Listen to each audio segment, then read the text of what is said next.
Hello मेरे प्यारे दोस्तों, कैसे हैं आप लोग। एक बार फिर से आप सभी का स्वागत है अपने चैनल HR4U में नए चैप्टर के साथ और नए उत्साह और नए जोश के साथ। तो जी हाँ, आज मैं आपको पढ़ाने वाला हूँ हिंदी चैप्टर नंबर 5, जिसका नाम है हुंडरू का जलप्रपात, जिसके लेखक है कामता प्रसाद सिंह। तो सबसे पहले हम जानते हैं कि हुंडरू का जलप्रपात, जलप्रपात का मतलब क्या होता है। तो हम झरने को हिंदी में जलप्रपात कहते हैं और ये हुंडरू उसका नाम है। ये है क्या, रांची में पड़ता है ये हुंडरू का जलप्रपात, जिसके लेखक है कामता प्रसाद सिंह। ये जो है आपका ये यात्रा वृत्तांत है। यात्रा वृत्तांत क्या होता है, जिसे सफरनामा कह सकते हैं। यानी कि उस जगह पर, उस स्थान पर लेखक जो घूमने गए तो उन्होंने जिन जिन दृश्यों को अपनी आंखों से, अपनी दृष्टि से देखा, उन सारी चीज़ों को कलम कॉपी में लिखते गए, नोट करते गए। ठीक वैसे ही जैसे आज हम लोग कहीं जाते हैं तो व्लॉग बना देते हैं और वीडियो बना लेते हैं या फोटो में कैप्चर कर लेते हैं उन लम्हों को, उन पलों को, वैसे ही पहले लेखक कलम से लिख लिया करते थे कि क्या क्या दृश्य हमने देखा उन चीज़ों को। तो इसीलिए इस चैप्टर को यात्रा वृत्तांत कहा गया है। बहुत अच्छे ढंग से मैं आपको समझा दूंगा। चैनल पर नए हो तो चैनल को सब्सक्राइब कर लोगे और वीडियो को पूरा ज़रूर देखोगे, स्किप करके नहीं देखोगे, क्योंकि ये एजुकेशन की चीज़ है, ज्ञान कभी बेकार नहीं जाता है। तो चलिए हम बताते हैं आपको पहले कि इसमें कहा गया कि छोटा नागपुर स्वर्ग का एक टुकड़ा है। जी हाँ, छोटा नागपुर को एक स्वर्ग का टुकड़ा कहा गया। यानी जन्नत, पृथ्वी पे जन्नत होता है। जैसे हम कहीं जगह घूमने जाते हैं और हमें लगता है कि यार ये तो बहुत ही सुंदर है, तो लगता है कि आहा क्या फीलिंग आ रही है, तो उसे हम, तो छोटे नागपुर को स्वर्ग का, यानी छोटा नागपुर स्वर्ग का एक टुकड़ा कहा गया, जन्नत का एक टुकड़ा कहा गया है छोटा नागपुर। ये है कहाँ, तो हुंडरू का जलप्रपात जो कि रांची में है। अब यहाँ क्या कह रहा है कि छोटा नागपुर का दृश्य, यानी लेखक जब वहाँ इंटर किए, वहाँ घूमे, वहाँ गए, तो वहाँ का दृश्य कैसा था, कैसा लगा लेखक को वहाँ का दृश्य देखने में, और उन्होंने अपने कलमों से, कॉपी में, पेजों में किस प्रकार से वहाँ का चित्र को, यानी वहाँ के दृश्य को अपने पुस्तक में, अपने कॉपी में उतारा और फिर यहाँ पर बताया। तो उसके लिए मैं थोड़ा आपको कॉपी लेके बताता हूँ, बुक लेके। देखिए लिखा है कि जमीन की हरियाली, आकाश में नीलिमा, पग पग पर पहाड़ों को देखकर धरती भी उबर खाबर और ऊंची हो गई है। यानी नीलिमा, आकाश की सुंदरता और पग पग पर पृथ्वी उबर खाबर है। तीव्र धारा और गगने पाली के साथ नदियां बलखा रही है, यानी नदी में पानी बह रहा है, वो बलखाती चली जा रही है, जिन्हें मैदानों की छाती चीरी है और पर्वतों का अंतर फोड़ा। वही पानी जो मैदानों की छाती चीर के और पहाड़ों का अंतरात्मा फोड़ के बाहर निकल गया है। झाड़ी झुरमुटों, पेड़ पौधों पर लता गुल्मे के साथ जंगल अपनी जगह पर आबाद है। यानी लत्तियां, पेड़ पौधों पर जंगल अपनी जगह आबाद हैं। जिन्होंने जंगली जानवरों को शरण दिया, वही जंगल जिन्होंने जंगली जानवरों को रहने का स्थान दिया। बेहतरीन सड़कें जिनके बनाने में ठेकेदारों को कम दर्द और विभाग को कम व्यापार, कम पैसा लगा और बेहतरीन सड़कें बना दी। सांप की तरह भागी जा रही और उन्हीं के साथ कुछ सवारी पर, कुछ पैदल मुसाफिर द्रुत गति चले। यानी कुछ लोग मतलब कि कुछ सवारी पर जा रहे हैं, कुछ द्रुत गति से पैदल पे चलते जा रहे हैं, और वहाँ का दृश्य घूमने के लिए बहुत सारे लोगों का तांता लगा हुआ है। कहना है कि धरती पर आदिवासियों का नृत्य हो रहा है, ऐसा लग रहा है कि आदिवासी नाच रहे हो वहाँ।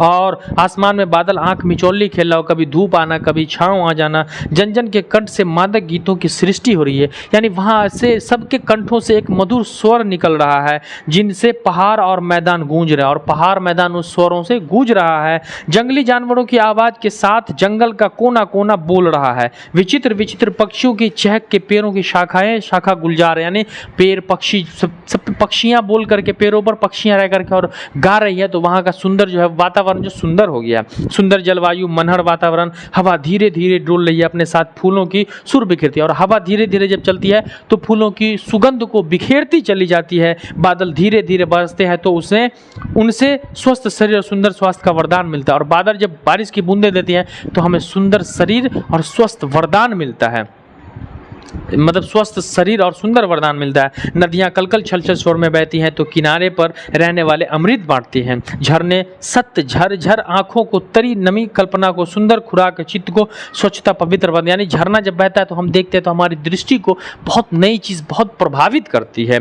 खानों में कोयला और अबरक, जंगल में तरह तरह की लकड़ी, फूल फुनगियों पर नाचती तितलियां। यानी खान होता जो उसमें कोयला और अबरक बन रहा है और तितलियां कहीं कहीं दिखाई दे रही हैं।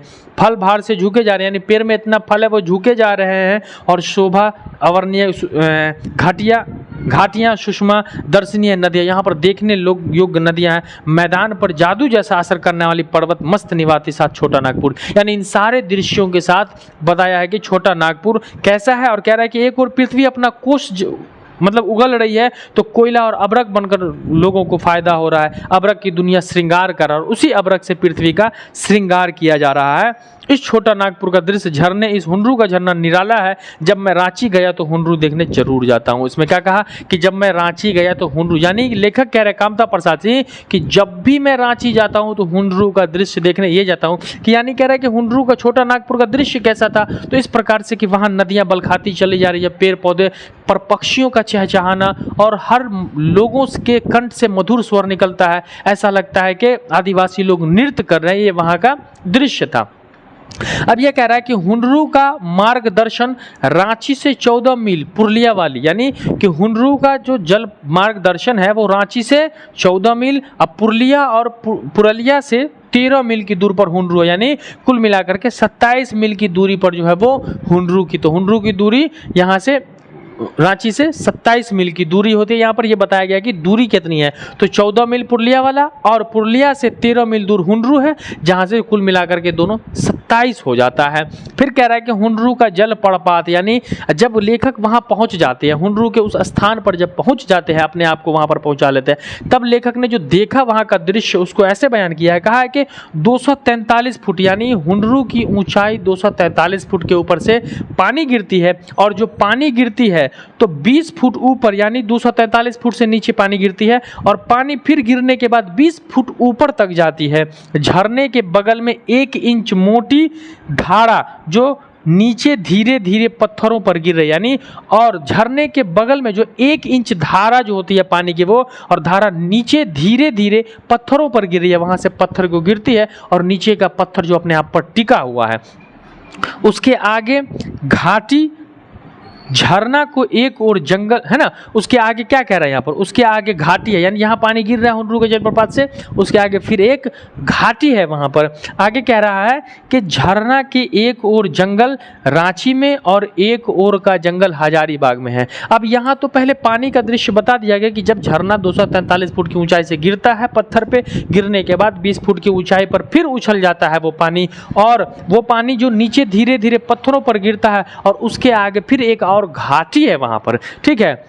अब यहाँ फिर कह रहा है कि झरना एक और जंगल, झरना जो है, झरना के दो, झरना बीच में ऐसे सेंटर में है, दोनों साइड जंगल है, तो एक ओर का जंगल कह रहा है रांची में है, और दूसरे ओर का जंगल जो है वो हजारीबाग में है। ये हुंडरू का जलप्रपात खुद कहता है कि मैं जो हूँ वो किसी का नहीं हूँ, न मैं हजारीबाग का हूँ और न मैं रांची का हूँ, मैं तो सबका हूँ। और उसी में महात्मा गांधी ने कहा है कि महान मंजिल पर जाने के लिए मार्ग महान का होना जरूरी होता है, यानी यदि आप किसी महान मार्ग पर जा रहे हो, मंजिल पर जा रहे हो, तो मंजिल अगर आपकी महान है तो आपको मार्ग भी वैसा ही महान चुनना होगा। साधारण मार्ग पर जा करके आप सफल मंजिल पर, अपने मंजिल पर नहीं पहुंच सकते। तो इसमें इस दृश्य को दिखाया गया है, और झरना के बारे में बताया गया कि झरना एक ही जगह नहीं है, झरना रांची में है आधा आधा, और आधा हजारीबाग के जंगल रांची में है, और कह रहा है कि हजारीबाग के जंगल में 2 पार्ट्स में बांटा गया है जंगल को, और वहां देखा गया है कि मतलब, और इसी में कहा गया है कि लोग वहां पर जाकर के रहते हैं, और उससे आगे भी कुछ जंगल है। कुछ लोगों का कहना है कि हुंडरू के जलप्रपात से आगे भी 7 किलोमीटर का एक रहस्यमय है, वहां भी मतलब कि जंगल लगा हुआ, लेकिन वहां भी घूमने का जगह है। और कहा कि बोर्ड को, यानी वन विभागों को वहां भी सफाई करके वहां के जगहों को वैसे दृश्य युग घूमने वाला बनाना चाहिए, ताकि हर लोग वहां भी जा करके घूम सके। यहाँ देखिए कह रहा है डिस्ट्रिक्ट बोर्ड की ओर से बंगला है, और वहां पर एक जो वहां लोग रहते हैं गवर्नमेंट सेक्टर के, तो वहां डिस्ट्रिक्ट बोर्ड की तरफ से एक बंगला बनवाया गया जहां लोग रहते हैं। लेकिन वहां पर एक चीजों की कमी है कि वहां खाने पीने का कोई भी चीज नहीं मिलता है, वहां खाने पीने की कोई चीज नहीं बिकती है वहां पर। यदि आप जाते हैं वहां घूमने तो आपको अपना कुछ खाने का लेके जाना होगा। तो इसीलिए इसमें कहा गया है कि अगर कोई व्यक्ति वहां पर किसी चीज की दुकान कर लेता है खाने पीने का, और वो बेचता है, तो वहां पर अच्छा व्यापार कर सकता है, और लोगों को करना चाहिए। लेकिन वहां पर लोग कोई व्यापार नहीं कर रहे हैं, जिससे वहां पर जाने वाले, जहां पर यात्रा करने वाले व्यक्तियों को मतलब समस्या का सामना करना पड़ता। सिर्फ पानी मिलता है, और जाते समय जो खाने का होता है बस वही खा पाते हैं। तो इसमें यह बताया गया कि हुंडरू का झरना की ओर से कैसा है ना, वहां एक डिस्ट्रिक्ट बोर्ड का बंगला बना हुआ। अब क्या कह रहा है यहाँ पर देखिएगा, कि उद्गम स्थान से 50 मील आगे हुंडरू का झरना है। उद्गम स्थान से 50 मील आगे की दूरी पर हुंडरू का झरना आगे जाता है और फिर वही झरना धनबाद, उसके बाद सिंहभूम और बालेश्वर जिला से होकर बंगाल की खाड़ी में गिरता है। यानी जो भी हुंडरू के झरना से जो भी पानी गिरता है वो कई जगहों से, देखिए धनबाद, सिंहभूम और बालेश्वर जिला से होकर बंगाल की खाड़ी में होते हुए उस ओर से वो बंगाल की खाड़ी में चला जाता है। ये 50 मील आगे हुंडरू का झरना कहाँ से? उद्गम स्थान। उद्गम स्थान किसको कहते हैं? उद्गम स्थान वो स्थान है जहाँ से हुंडरू का झरना का प्रारंभिक चलता है, यानी शुरुआत जहाँ से शुरू होता है उसको हम उद्गम स्थान। तो हुंडरू के जलप्रपात की शुरुआत से जो 50 मील आगे जाकर, यानी हुंडरू के झरना से जहाँ पानी गिरता है वहाँ से 50 मील आगे जाकर हुंडरू के झरना से रांची, धनबाद, सिंहभूम और बालेश्वर जिला से होकर ये सारा का सारा पानी जो होता है वो हुंडरू के जलप्रपात में यानी बंगाल की खाड़ी में जाकर के ये पानी मिल जाता है। इस चैप्टर में यही बताया गया कि लेखक जब वहाँ पहुँचे तो उन दृश्यों को देख करके किस प्रकार से वहाँ का दृश्य था, इन सारी चीज़ों को लेखक ने इसमें बताया है। और इसमें एक चीज़ और बताया गया, यहाँ आप ध्यान से देंगे कि दानी दान करता है तो गुमान करता है। बड़ी काम की चीज़ है ये, यानी कि ईश्वर के द्वारा बनाई गई सारी चीज़ें हैं इस संसार में, हम हर चीज़ों से लाभ लेते हैं। हुंडरू का झरना गिरता है उससे हम लाभ लेते हैं, चापाकल से हम पानी पीते हैं, गंगा का पानी लेते हैं, हर वृक्षों से हम फल लेते हैं। युग युग से बड़े लंबे समय से वो झरना का पानी गिरता आ रहा है।